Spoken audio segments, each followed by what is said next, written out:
Please welcome to the stage, Tony Harris Early, Director of Inclusion Strategy at Netflix.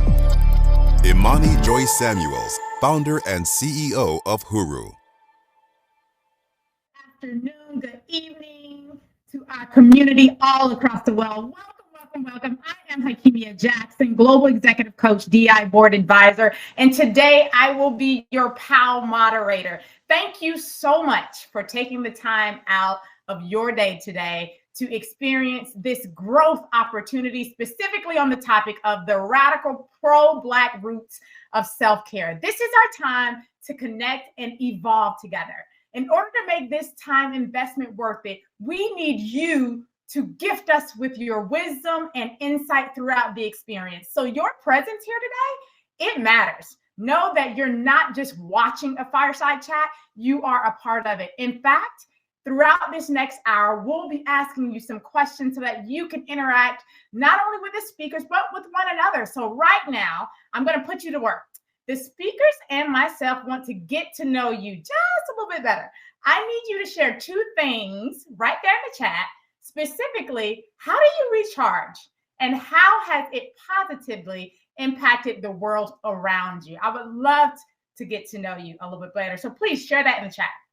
So for me, it's when my dog takes me for a walk. And yes, I just said that. I recharge when my dog takes me for a walk because sometimes I let the day get ahead of me and I'm just sitting there all day working. But when my dog comes and scratches my leg and say, hey, it's time for me to get out, I enjoy the beautiful wind. I enjoy the leaves on the trees. I enjoy the sun bathing me.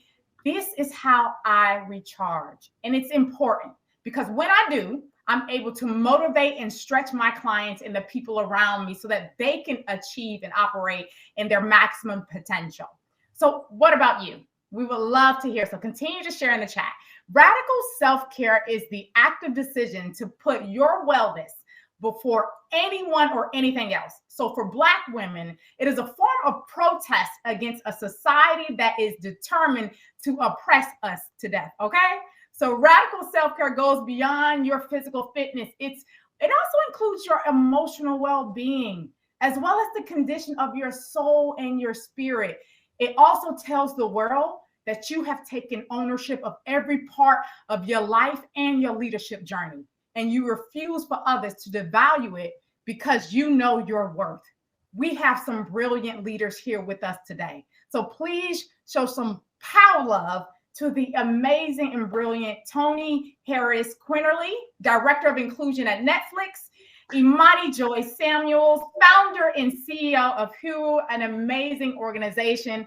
And so, queens here on the line, when you hear self-care, you know, most of us think of going to have a spa day, getting our nails done, settling for candles in the bathtub. But in fact, Audre Lorde initially coined the term in 1988. Her words became a rallying cry for her sisters. Caring for myself is not self-indulgence. It is self-preservation.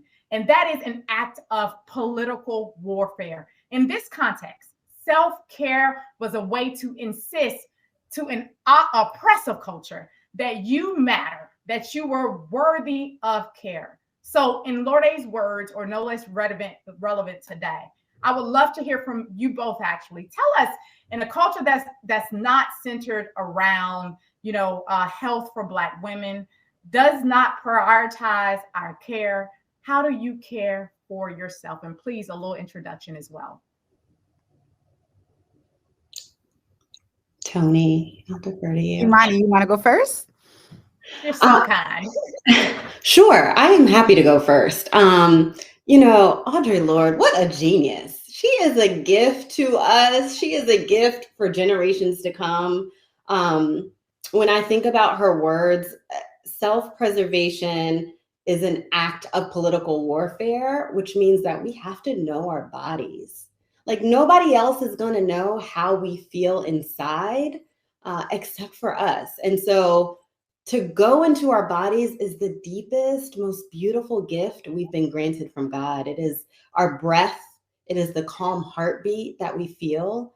It is our mind. It is the ability to anchor into all of the sensations that you just talked about going on a walk and feeling the wind, to be able to Yes. cherish that in the moment, to know that we have this present moment and nothing beyond it, not the past, not the future, but this very, very present moment. When we go into our bodies, it tells us a wealth of things. It tells us where we are spiritually. It helps us understand our context creatively. It helps us understand what we crave and what we yearn socially. There's Yes. so many dimensions that our body knows without anyone saying one word, without whispering anything to anyone. And that's really the blessing and the gift that God has given us. And so that's what it means to be in this context or culture where Black life is not revered. It is not shown the reverence that all life actually stems from. And so we have to reclaim that. This is a generation and an era really of restoration.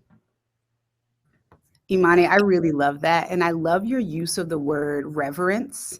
It speaks really closely, everything +1, +5, +1,000 to everything that you said. And I think the thing that I would add is that I like to think about radical self-care in 2 dimensions. I like to think about it through the lens of like recovery and healing from exhaustion, from harm done and stuff, which I think is how you go from like negative to neutral. How do I just get back to functioning?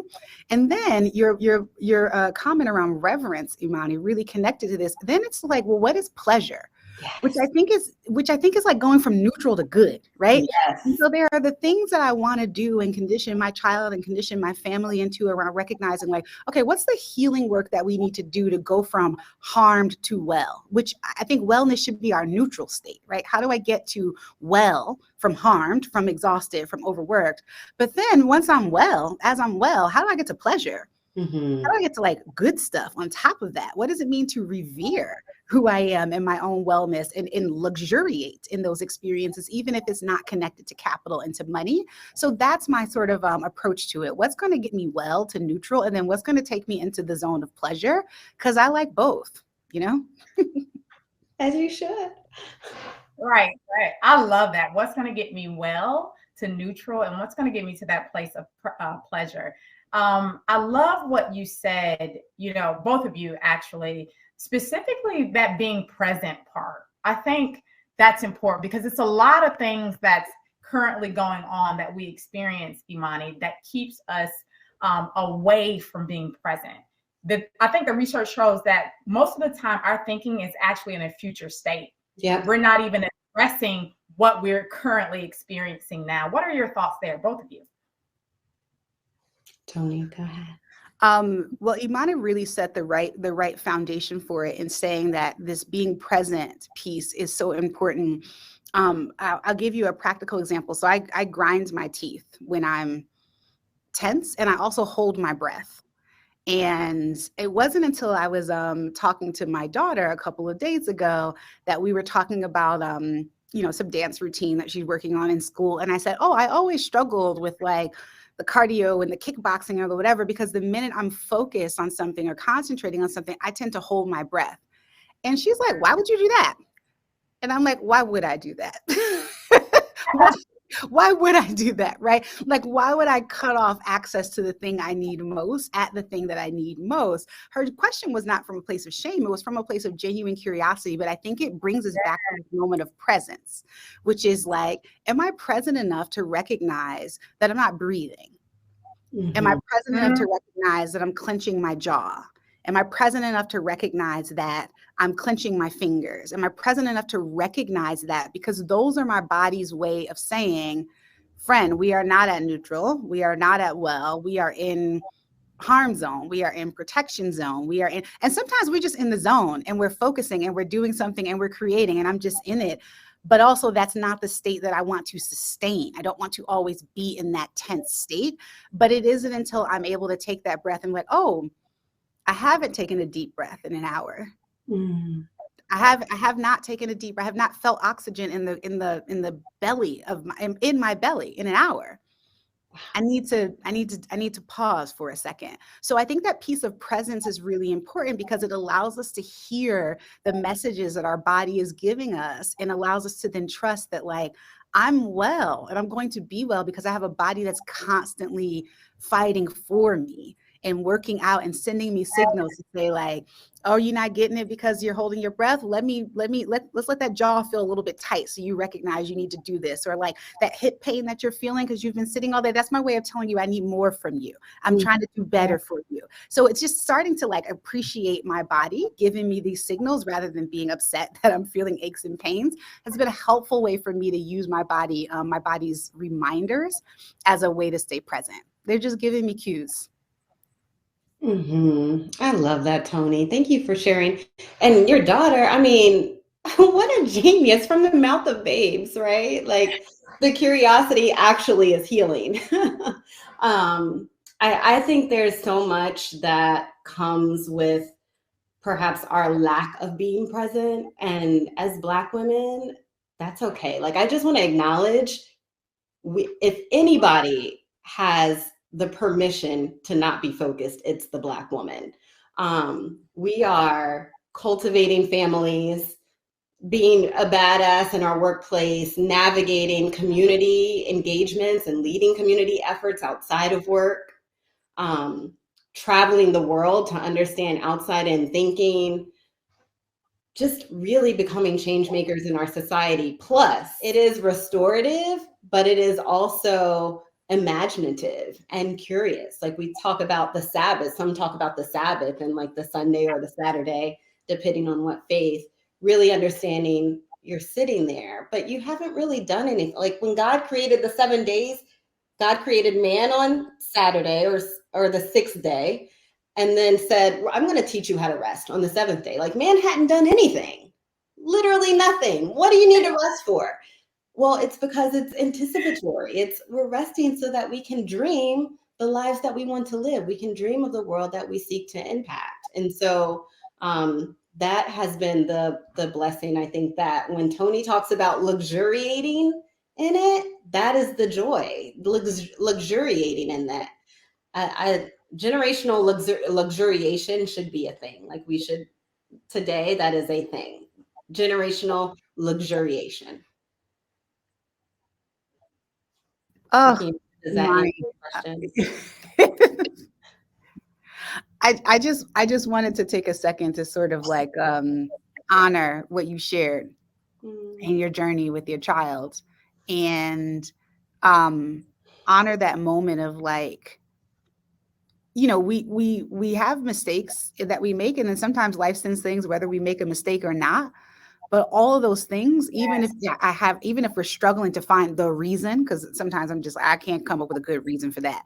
But there is something good that can come from it. And that wisdom that came out of that prompting of you to be like, my life, my child's life depends on me stepping into this new journey in my destiny and the impact. I mean, it's just so powerful. And I want to receive that, right? And I hope that everyone here is receiving that invitation to think about what are the messages that are calling to you, not so loudly as a rare skin condition, but maybe whispering to you that will continue to get louder. You know, they will come.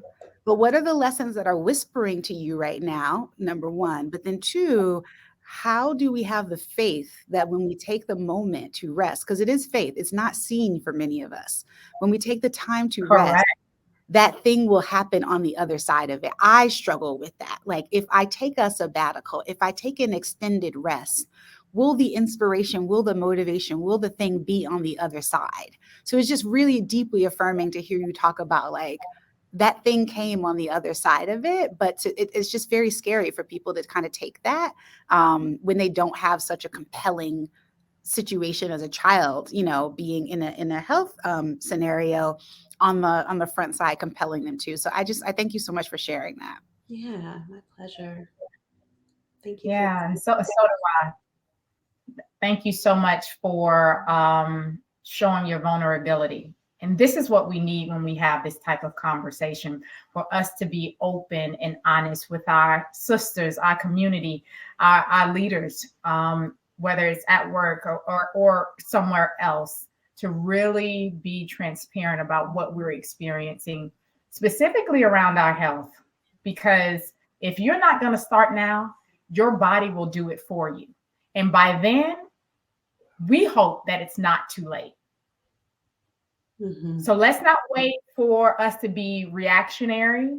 We have to do the preventative things, the things that keeps us healthy, full, living in our luxury right now.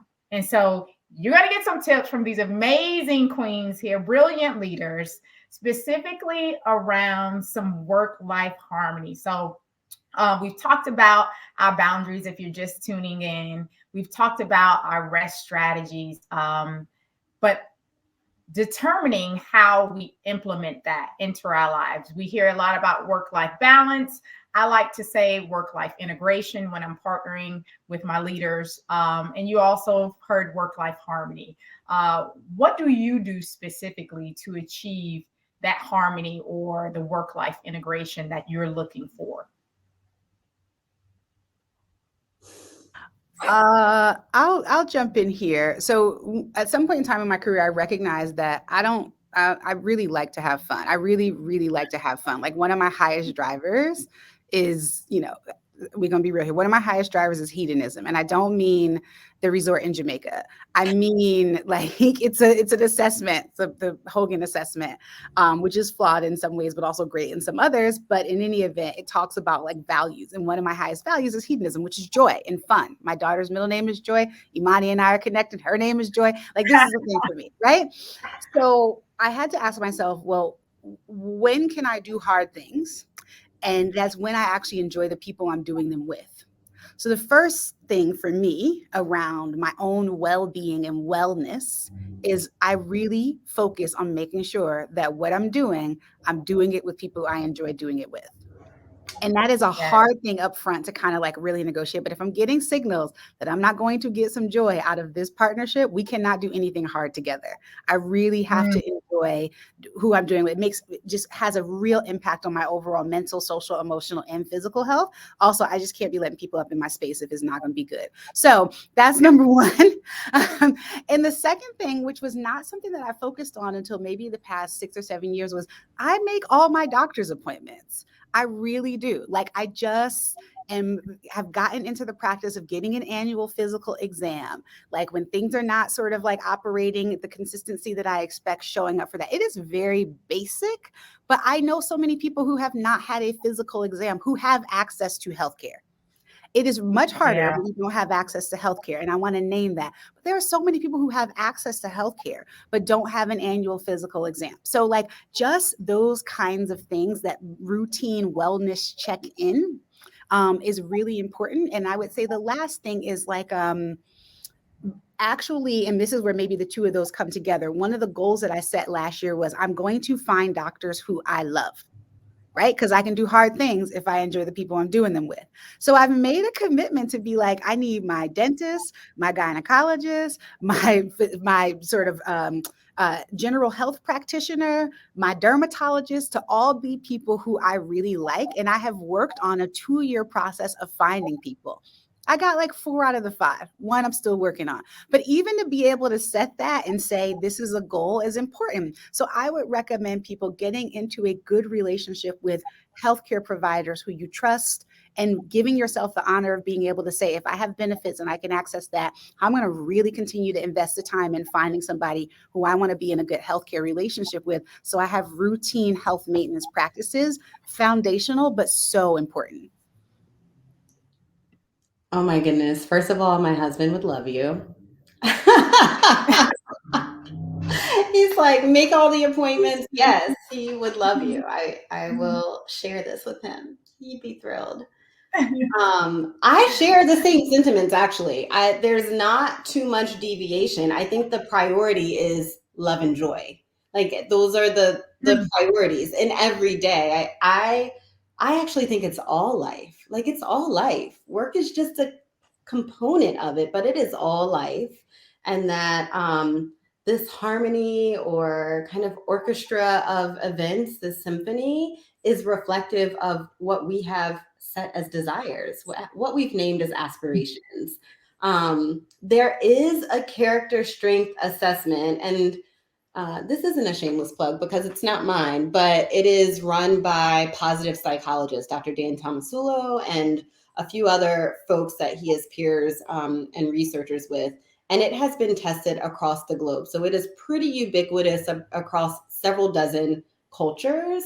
And one thing that it challenged me of is my mindset. Like, I grew up thinking I had to be well-rounded. My mom and dad said, you got to do this and that and this and that, and that's going to get you the application accepted into college, and that's going to get you the scholarship, and then you'll go on and do great things.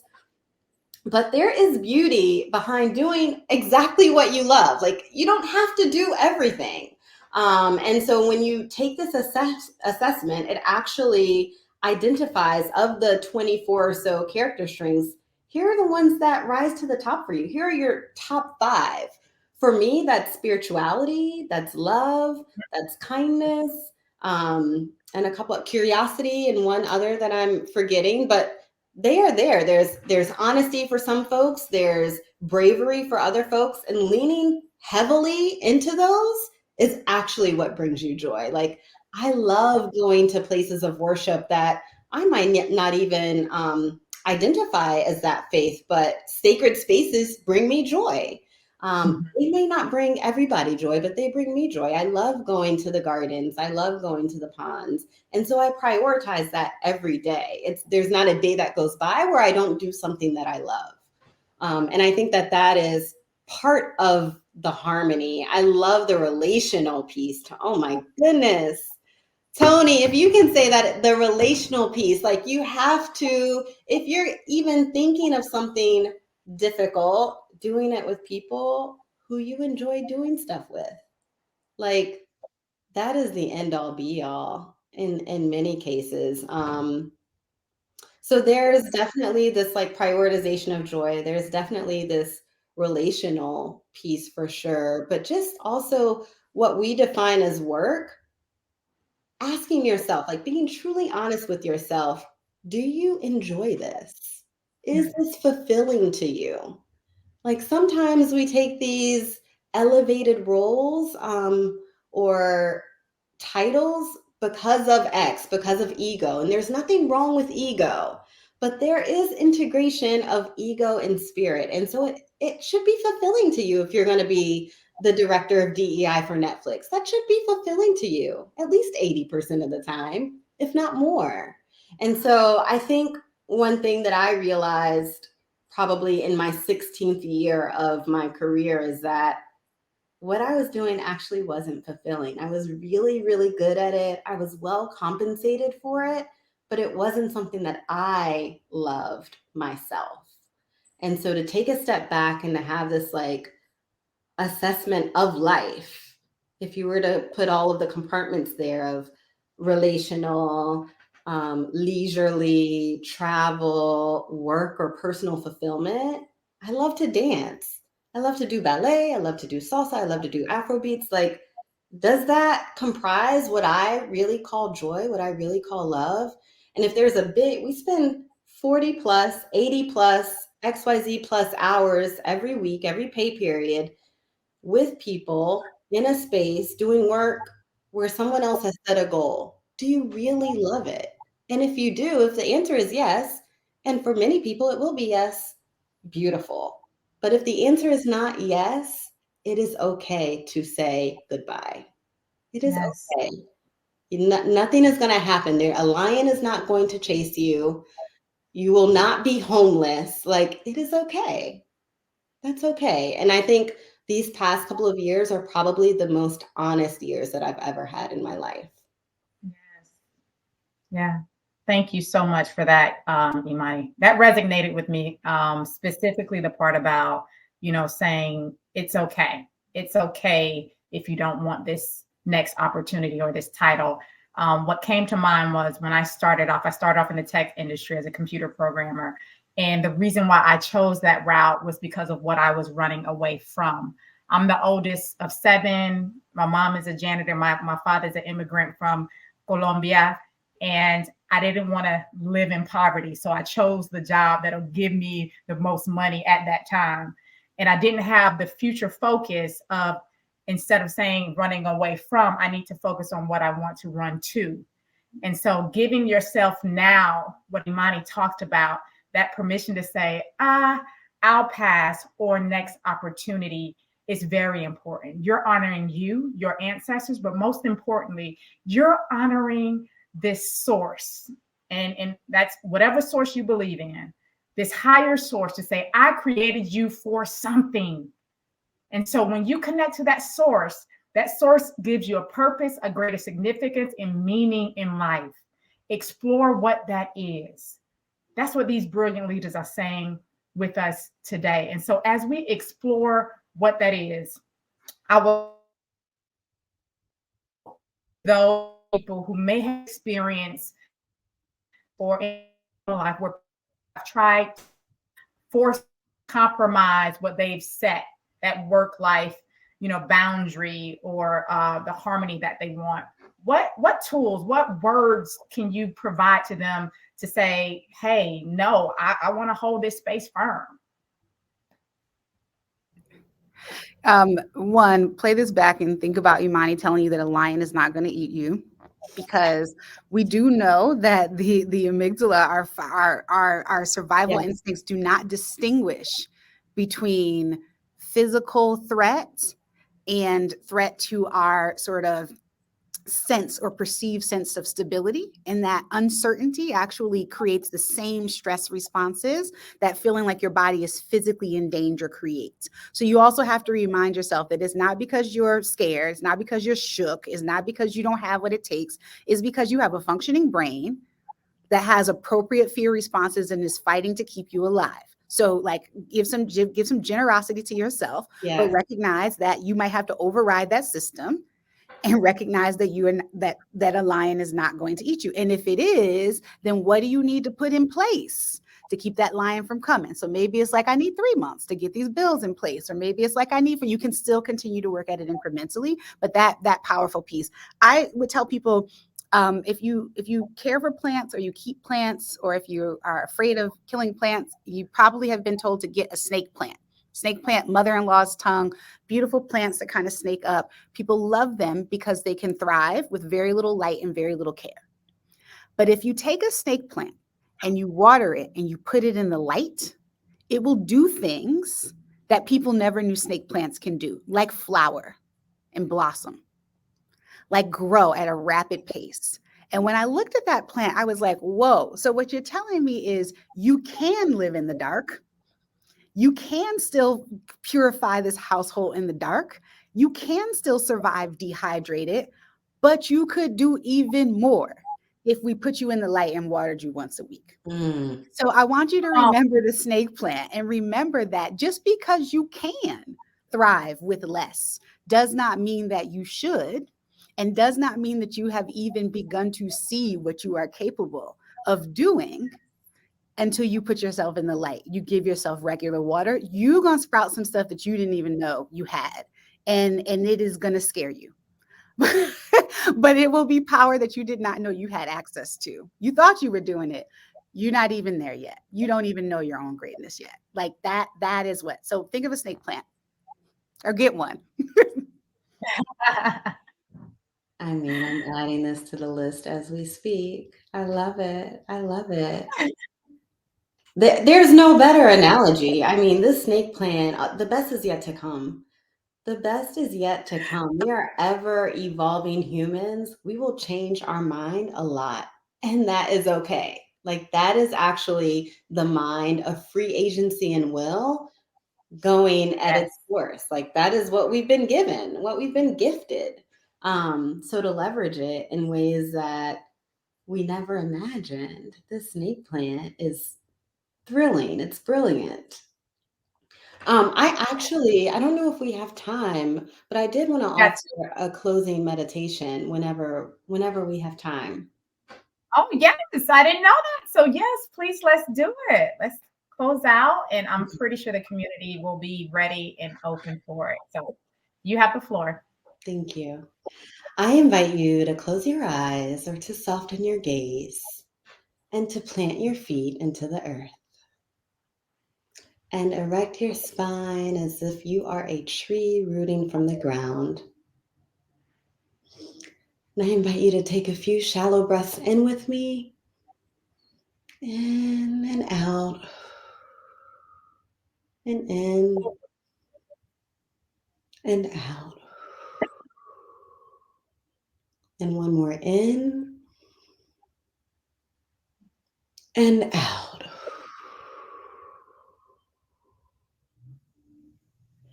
And I invite you to think of a time when you were at your very best.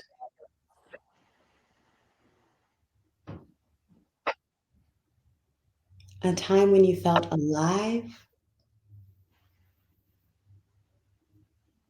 full of love, full of joy. Just imagine you at your peak expression.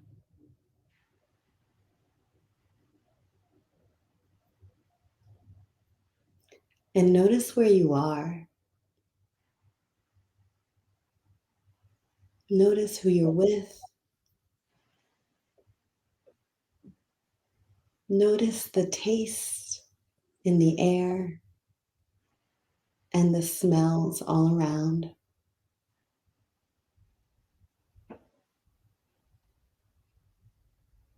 And just notice what you're feeling inside.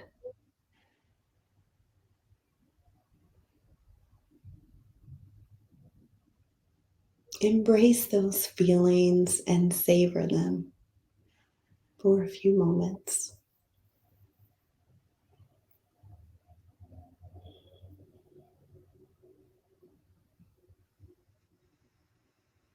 Bask in them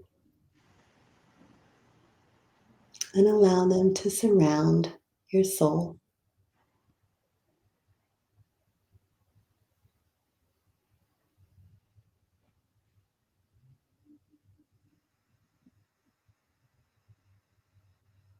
And breathe in and out.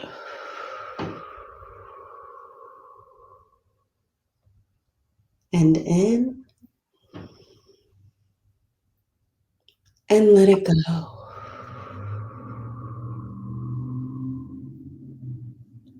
And notice the space of your mind after this meditation. Wow, thank you so much, Imani. That was beautiful. We're a little over, so thank you so much for staying with us and enjoying these amazing women here. We look forward to seeing you. We have more, so please stay tuned. Your next moderator is signing off, Hakimia Jackson. Please don't hesitate to join my session, No More Workplace-Induced Trauma, and we thank you so much. Blessings to all. Bye. Blessings.